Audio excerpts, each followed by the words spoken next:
Greetings, my fellow freedom lovers, sovereign thinkers. Thank you for tuning in to L3 Podcast. My name is Craig, transmitting from the beautiful swampy mango of South Florida, and today's date is Saturday, January 23rd, 2021.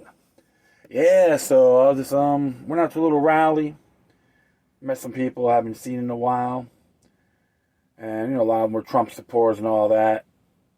Met some good folks. I went out there just for the cause of denouncing the United States of America as a federal corporation. And of course, many people, most of them did a thumbs up and support. Of course, you have the ones with the middle fingers that prove they display themselves, they exhibit themselves, or proclaim themselves having the IQ of 1. When someone gives me the middle finger, I'm like, thank you for displaying the IQ of 1. See, I don't get mad, I get highly inspired. Because I remember in the past when I used to do stuff supporting individuals like Congressman Ron Paul, people mocked us, ridiculed, and now, all the information I have, I just bam, bam, bam, bam, and it's inspiring. That's how you do it. It's all out of love, too. No anger, no bitterness toward these individuals.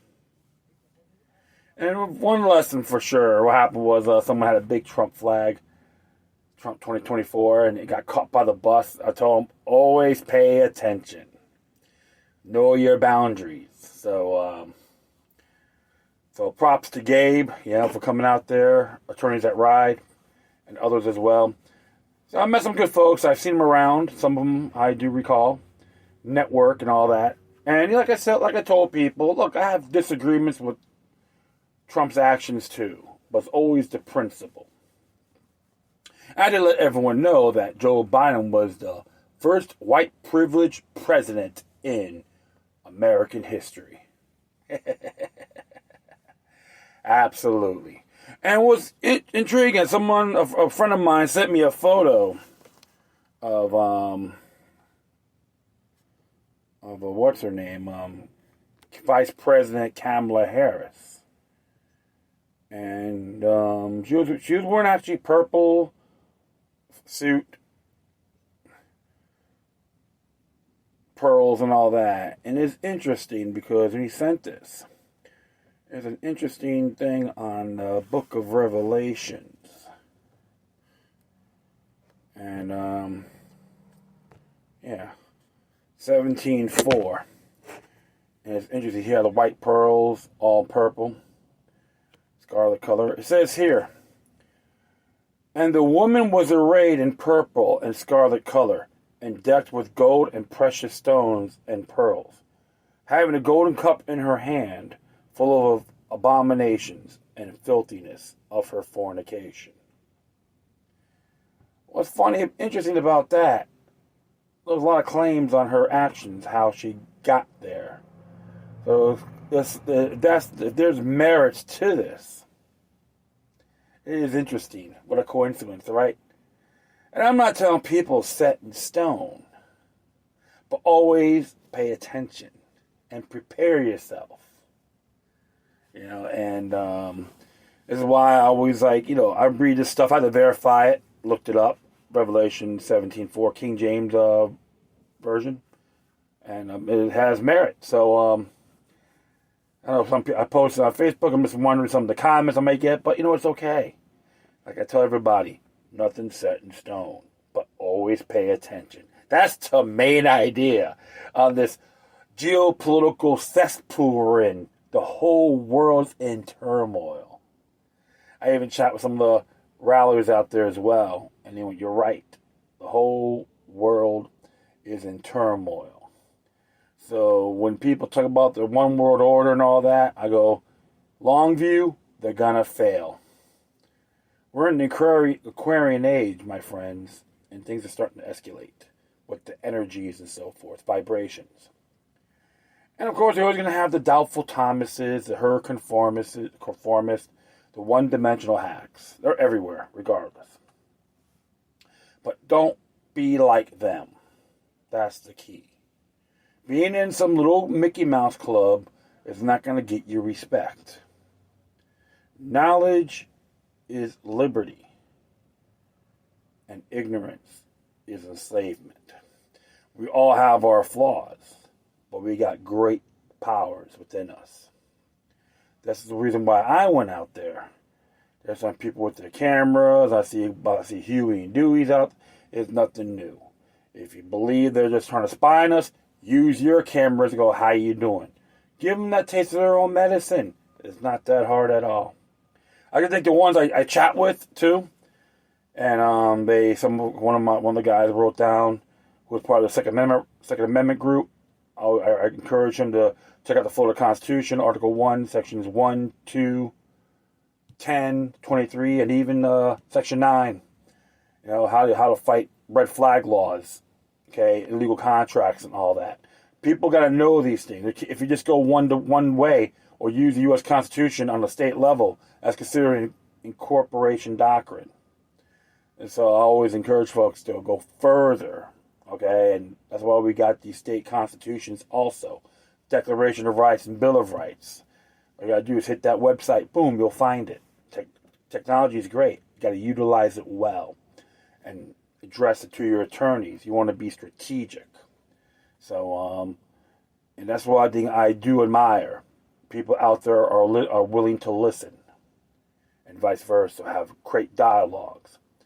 That's one thing I've done in the past when I hung out, I mingled, networked with people from the Fort Little Tea Party, and even occupied Fort Lauderdale, and they all have their pros and cons. Don't get me wrong, but they're willing to listen. And I remember Nadine, God bless her soul, she was good people. I can't say anything negative about her. She always invited me. Go, Craig, how you doing? She always shakes my hand or hugs me, and even Jacques, yeah. Always been good people. So always felt that love. And even some of the leaders in Occupy Fort Lauderdale, there's some disagreements, which is fine. But we talk about but we can still unify, find things we have in common. So I don't regret that one bit. And I see geniuses out there, infiltrators, geniuses, all that, and I called them out. They hate me like a plague. And it's the great thing about it, I didn't have to be strenuous over it. I just use a lot of finesse and love and in good faith. So that's one thing I always tell folks about when you do these things. You're going to be proactive, be knowledgeable, share views, and even notes to your colleagues and so forth. Because there's nothing wrong with that. Information sharing is beautiful. That's one thing about social media. Okay. You can do that, and you can do social media face-to-face. So always go multitask. Hey, that's why I do a show and give you my views in good faith. And some people, they have different perspectives, and I thank them. Hey, I appreciate it. And that's cool. That's what I'm saying. I'm not going to be mad. Hey, I'm like, awesome. Thank you. Thanks for your input. At least you took time to address it. Agree or not, that's what counts. And that's how you create relationships. And this is why the tyrants from all forms of levels of government, from local to global, they hate that. They want us to be dumb, stagnant, and happy. Well, tide's turning, and it's an exciting time to be alive. And even myself. It was funny because I was like looking at one photo. It looks like there was a claim there was a person behind Joe Biden. He had like a communist Chinese pin. So, always think about that. The fact is, folks, use it. Say, white privilege exists. Just look at Joe Biden, the first white privileged president in American history. And funny thing, too, because with Kamala Harris, you can say Dobb privilege. Made her vice president. Dobb privilege, okay? Dobb privilege, D-A-W-B, which it means prostitute. So Dobb privilege matters, right? Dobb privilege got her around. So not just being sarcastic, because there's a lot of controversy with her. And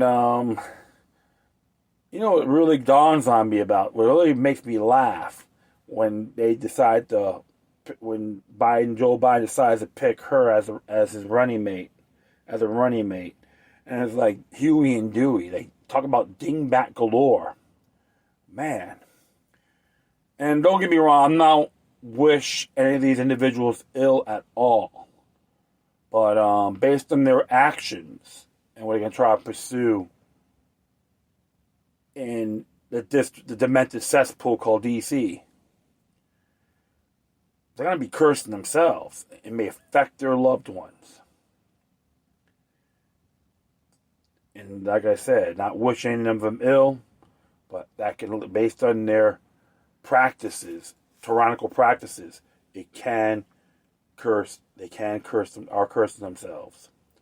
Okay, so you have to have that spiritual mindset, and it is essential because they want us to go to violence and to go to war and got the information war. Been doing it for great period of time. Trying to never try to be some keyboard warrior genius, so I don't have all the answers, but I'm willing to learn, and I try to lay down the facts the best I can. All right, so enough of that. This was interesting. Ooh. I'm going to talk about a couple of things here, so it may just take a little bit, probably like an hour. Do a little narration, see how far this goes. And this one here came from the Marshall Report. Very interesting stuff here. And originally this was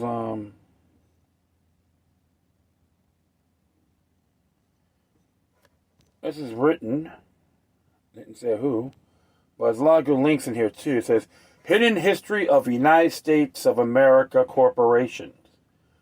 Come out of her, my people. Before taking office, President Trump was a billionaire business tycoon who successfully built his corporate brand. He was fully aware of corporate America and the history of the United States. He knew the corporation of the United States of America was corrupt, and he knew its history completely. He understood the Virginia Treaty and its first signage into the corporation of the United States of America with the Crown of England and Admiralty Maritime Law, and the 20% tax that would be gathered yearly and paid to the Crown via the Treaty of the Agreement to End the Revolution. The original Virginia Corporation was established to do commerce in the colonies under the Crown as East India Company, to gain our freedom to be sovereign nation governed by we the people of the United States. The agreement was silently made to pay a set tax to the Crown, and if at any time the new United States could not govern itself, it was to go back under the rule of the Crown. This was undoubtedly done to protect a fledgling nation from foreign occupation by other nations should this idea govern fail. For at the time, France, Great Britain, and Spain sought to gain other territories in the Americas. It was all done under dum diversa, a papal bull decree that the Congress of the United States kept on their books that allowed them to claim land. It is still on the congressional books, entitled The Doctrine of Discovery of 1493. And there's a website there, Gilder Lerman from the Institute of American History, and there's from website Blackhawk Doctrine of Discovery Congressional Acts, blackhawkproductions.com. There's a lot of links on this page, so definitely, folks, check it out. Take the initiative. I got to do the same thing just to verify everything here. So I'll continue on. Not long after the formation of the United States came the First War, called the Barbary War, who I also called the Tripolitan War, from 1801 to 1805, which is considered to be the United States' first war on terror. All right, it was now, which is a conflict between the United States and Tripoli, now in Libya, was incited by American refusal to continue payment of tribute to pirates who ruled the North African Barbary states of Algiers, Tunis, Morocco, and Tripoli. This practice has been customary among European nations and the United States in exchange for immunity from attacks on merchant vessels in the Mediterranean. And there's a Nicola Britannica on that. Leathernecks. then you put the leathernecks here. The United States Marine Corps actions in these wars led to the line to the shores of Tripoli in the opening of the Marine Heim. Because of the hazards of boarding hostile ships, Marines' uniforms had leather high collar to protect against cutlass slashes that led to the nickname Leathernecks for the U.S. Marines. The foreign war was followed by the Second Barbary War and won by the newly formed branch of the military by Jefferson, titled the Marines. And there's a link there as well. What's interesting, because I read a book on it called Tripoli, which is nice little basic rundown, and William Eaton led that pack. So we'll continue on here. This continued on with the Great American Indian Wars and led into the War of 1812. More Indian Wars and right into the Civil War. The nation has been fighting to exist on the soil to stand for liberty and freedom since its inception. Perhaps had the colonies actually honored their treaties with the indigenous peoples and treated them with respect and not wave a papal bull in their faces, the history of America would have outlooked quite different. But this is the road they traveled, and this is the journey we inherited, and the road we are all still traveling. It is indeed the final battlefield to establishment on a fair and equal footings to the rights of all people under God's natural law and of liberty and freedom. True justice, and not a corporate document that enslaves. It is the destiny of God's people to truly establish a land of the free where all live in harmony to nature and God's natural laws. Yet it has never truly been freed from the greedy hands of those who sought to seize her then, and still seek to seize her today through pieces of paper as invalid as the fiat currency that backs it. Donald J. Trump knew of the many loopholes in corporations and the devious additions of articles, amendments, the corruption, transfer of ownership into wicked hands, and all the corruption. He set out to free her for the evil and had reached the point of no return, not for any man, woman, or child in America or on this great earth. As we watch this miraculous way, the Lord God has positioned the righteous, courageous people to take on giants who have enslaved and all but captured forever the American people. The words of Moses is shouting in the air from sea to shining sea, stand still and behold the salvation of the Lord. Keep the faith unceasing and let God hear your voice loudly. Believe and find yourself worthy to finally enter into the promised land. Clearing up the myths you've been told. The first capital of the United States was set in Philadelphia. It was from 1790 to 1800. Our first president, George Washington, was born on February 22nd, 1732, and lived until December 14, 1799. He died at the age of 67. There is no way he laid out the Capitol in Washington, D.C. in the shape of a Baphomet pentagram, nor decorated with pagan gods and goddesses and satanic cult hidden meanings of secret societies. And remember, even the fasces, okay, the fasces, you see like the fasces, like between the House and Chambers, there's fasces on each side, and the blades are facing the bench of the House Speaker. Yeah, it represents dominance and control. And what's interesting about that, they used that in the Italian flag under Mussolini, and that now is banned after his death. So be always observe these things, folks. All right, and I'm going to continue on here. Where is it? Where is it out here?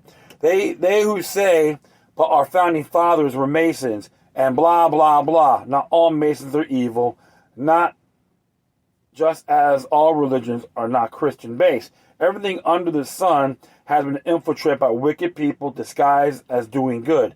How else can you deceive an unsuspecting God-fearing people? The easiest way is through deception and hidden agendas. Today, they aren't hiding anything for those with eyes to see. George Washington, the American Revolutionary leader and the first president of the United States since the Constitution was enacted, died at his estate at Mount Vernon, Virginia on December 14, 1799. He was 67 years old.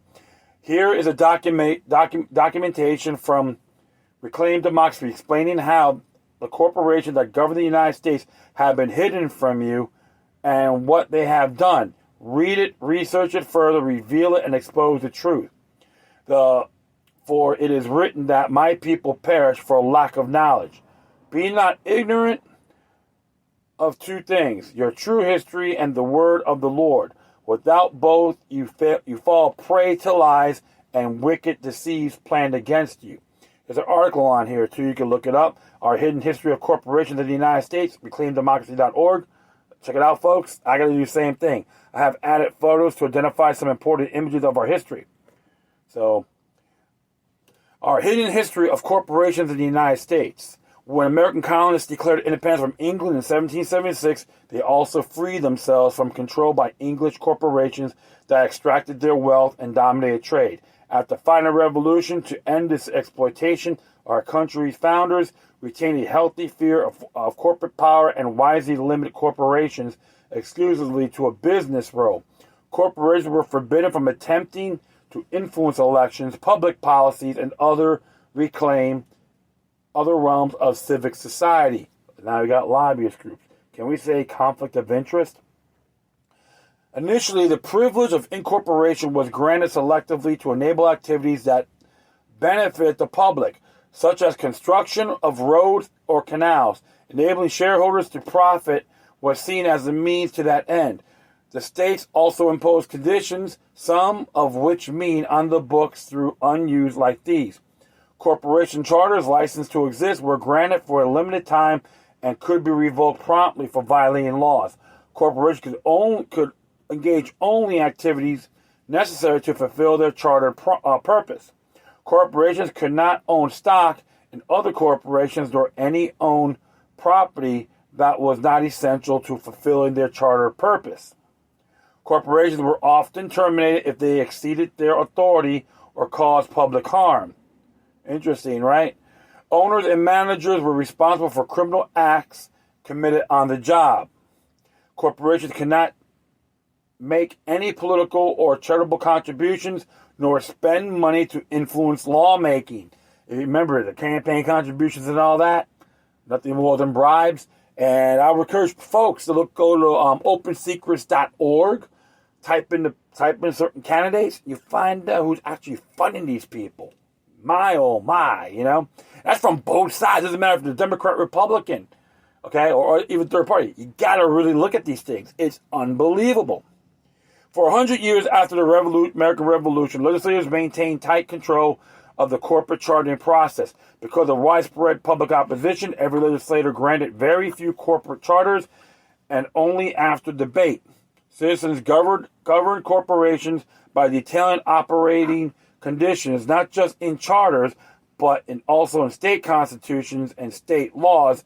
And corporate businesses were prohibited from taking any action that legislators did not specifically allow.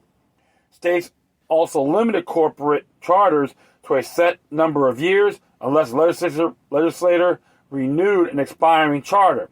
The corporation was dissolved and its assets were divided among shareholders. Citizen authority clauses limited capitalization debts, land holdings, and sometimes even profits.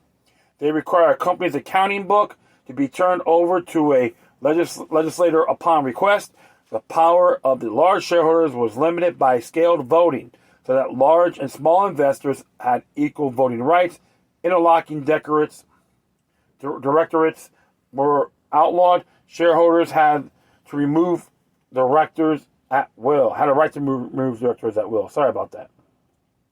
In Europe, charter protected directors and stockholders from liability for debts and harm caused by the corporations. American legislators explicitly rejected this corporate shield. The penalty for abuse or misuse of the charter was not a plea bargain and a fine, but the dissolution of the corporation.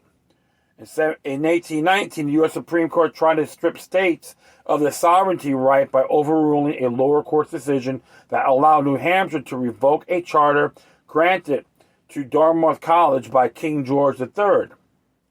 The court claimed that since this charter contained no revocation clause, it could not be withdrawn. The Supreme Court attacked on the state sovereignty's outraged citizens.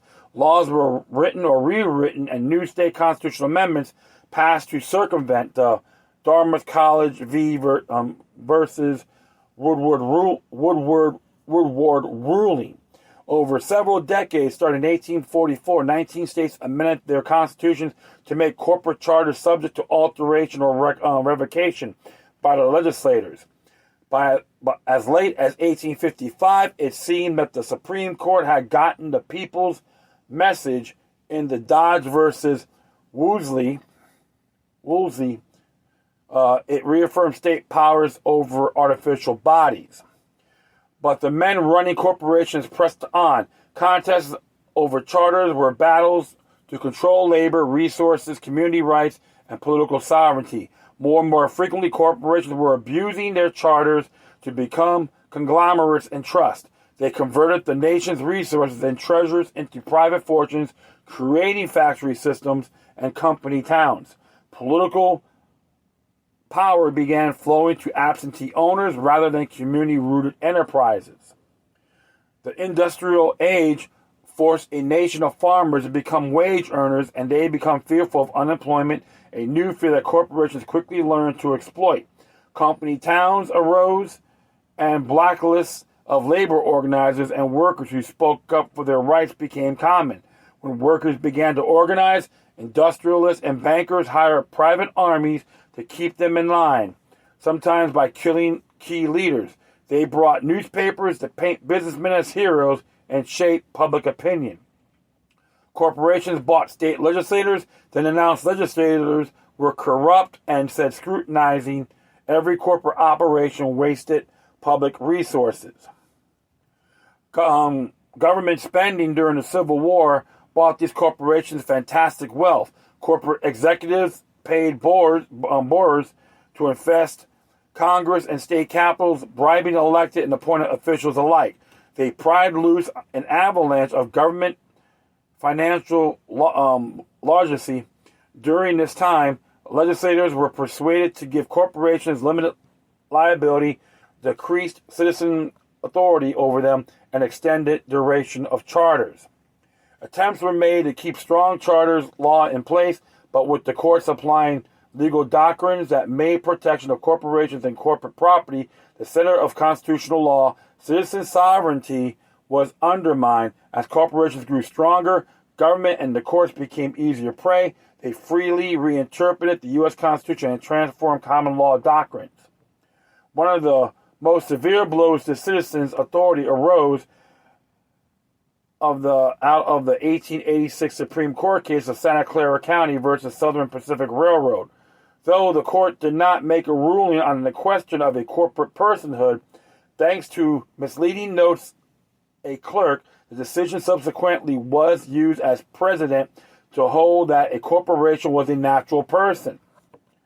This story was detailed in The Depth of Human Rights, a chapter from Tom Hartman's recommended book on equal protection. From that point on, the 14th Amendment, enacted to protect rights of freed slaves, was used routinely to grant corporations constitutional personhood. Justices have since struck down hundreds of local, state, and federal laws enacted to protect people from corporate harm based on this illegitimate premise. And funny about that, because even Andrew Johnson questioned the 14th Amendment, so something to look into. Armed with these rights, corporations increase control over resources, jobs, commerce, politicians, even judges, and the law. A United Congressional Committee concluded in 1941 the principal instrument of the concentration of economic power and wealth has been the corporate charter with unlimited power. Many U.S.-based corporations are now transitional, but the corrupted charter remains in the legal basis for their existence at Reclaim Democracy. We believe citizens can reassert the convictions of our nation's founders who struggled successfully to free from corporate rule in the past. These changes must occur at the most fundamental level, the U.S. Constitution. We are in debt to our friends at the Program on Corporations, Law, and Democrat for their research, some of which was adopted with permission for this article. Sources include Taking Care of Business, Citizenship, and Charter of Incorporation by Richard L. Grossman and Frank T. Adams, Transformation of American Law, Volumes 1 and 2 by Martin J. Horowitz, Personalizing the Impersonal, Corporations and the Bill of Rights, Carl J. Meyer, Hastings Laws, Journal, March 1990. Please visit their corporate personhood page for a huge library of articles exploring this topic more deeply. Diane Marshall wrote this, by the way, and it's good stuff. Even stuff I've learned. So, yes, my friends, if you look at Title 28, U.S. Code Section 3002, Subsection 15, it does say that the United States is a federal corporation. All you got to do is look that up and read it through. I did a show on this many, many years ago. So if you want to look, go to my discography, my catalog on the show on Spreaker. Do it. You read it yourself, but you could type that up. Title 28, U.S. Code Section 3002 is insane and self-explanatory. And this is why when people, I had a flag, a colleague of mine let me want to use a flag, has that a bonnet star in the middle, and it represents secession. So when people ask me about the flag, I go, yeah, it's secession. We got to denounce and secede from the United States corporation. Not a republic, but a corporation. That's why when I seen that flag, I'm like, yeah, someone let me use it. I let people know what it means. It's called educating folks. So this is why I'm always one of those individuals like to teach and share. I don't have to go around on my high tirade. I have fun when I mingle with people and this stuff, and I enjoy it. And even stuff I learn, I like to share with others. That's how we do things. So interact, And don't get me wrong. I had most of the time I had people try to bust my chops, but later on they had a one-on-one chat. They loved talking to me after that. So it happens though, and it's pretty cool because I always use finesse and love. Like, hey, they're all my neighbors, one way or the other. We're gonna have disagreements, which is fine, but let's have a little good conversation because you never know. There's a lot of times we have things in common, and this is why I always pursue that to all your folks out there.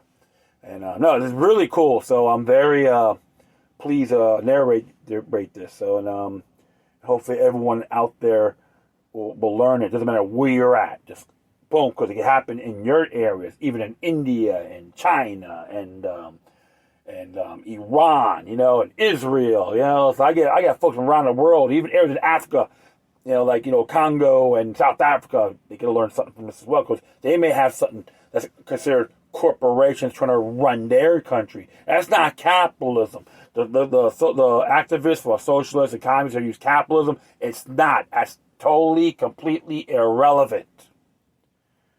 Open free capitalism was started by Adam Smith. So all you so-called capitalist haters, anti-capitalists out there, you better start doing your own damn homework rather than listening to bobbleheads. Okay, well, enough on that rant on that ordeal. And I'm going to do one more here. And this is interesting. This is from Natural News by Ernesto Toledo. Came out today. It says here, anti-Facebook social media site MeWe gains surge in membership as people flee the platform that respects privacy and free speech. Hold on here. Oh, man. Let me see something here, man. Come on. Cool. All right, let's check this out, what he has to say here. MeWe, the anti-Facebook social media website, has been a surge in membership following concerns regarding data privacy and recent mass waves of censorship of conservative speech and popular big tech-controlled websites. People all over the world are leaving Facebook and Twitter in droves. said MeWe spokesperson David Westreich. During an interview with Fox Business on Thursday, January 21st, because they are fed up with the relentless privacy violations, surveillance capitalism, political bias, targeting newsfeed manipulation by these companies, MeWe solved these problems. According to MeWe, this week alone, company added about 2.5 million new members to its fledgling social media website. Yeah, you guys were a pain in my neck too. I'm not the only one. I use MeWe. I started using it about 2.5 years ago, and everyone just started jumping in, right? What took you so long? But I'll continue on here. So back in June 2020, they already had about 8 million members. Thanks to the recent exodus from more mainstream social media websites, MeWe's total under the base now numbers around 16 million. MeWe business models put it in stark contrast with the traditional social media models used by the likes of Facebook and Twitter. Westreich claims that this is part of the website's appeal, as it's the anti-Facebook social media website. MeWe is an ad-free platform. For many, this alone is a great bonus, and it allows people to freely browse through the website without their data being collected or targeted advertising. Furthermore, MeWe founder Mark Weinstein has vowed not to censor any user for behavior like Facebook or Twitter may consider a violation of their policies. Weinstein says, of course, referring to political speech that, if published on a latter website, would cause a user to be censored or worse, deplatformed. On the homepage of MeWe's website, potential new users are greeted with the slogan, "Your private life is #not for sale." No ads, no spyware, no BS.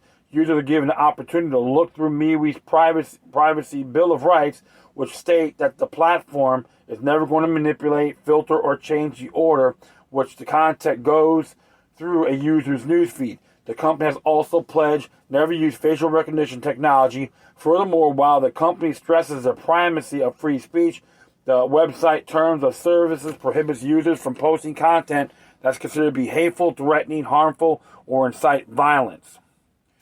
During an interview with the Associated Press, Weinstein stressed the importance of keeping speech free from censorship on his website. As he says here, we are absolutely no censorship for good people who follow our rules. We don't care what your opinion is. It is your own right or on the right or left. This is none of our business. Also, MeWe's structural design prohibits the amplification of misinformation. Members do moderation for us, but a very deep violation can lead to immediate removal and being reported to outside authorities. For others, a member can be temporarily suspended, then a 3-strike rule applies. Privacy-focused alternatives gaining boost in membership. On Monday, January 18th, for the first time since the website and its comparison app were launched in 2016, MeWe became the second most downloaded social app in the Google Play Store, and the only social network on the list that treats its members as customers to serve, not data to share, target, or sell, bragged the company on their Twitter account. MeWe's current boost in membership is the second time the site has experienced a sudden influx of new members. The first time this happened during the November 2020 election, when the website, along with other free speech social media alternatives like Gab and Parler, experienced a surge in membership, and concern that Twitter, Facebook, Google, and other big tech companies were cracking down on conservative speech. This trend on leaving sites that do not guarantee privacy, freedom of speech, and freedom from data collection is occurring not just for social media websites. End-to-end encrypted message services like Signal and Telegram have also gained a recent boost as users. Flee the Facebook-owned WhatsApp. Millions of WhatsApp users are leaving after the company announced new privacy policy that will force users to share data with Facebook.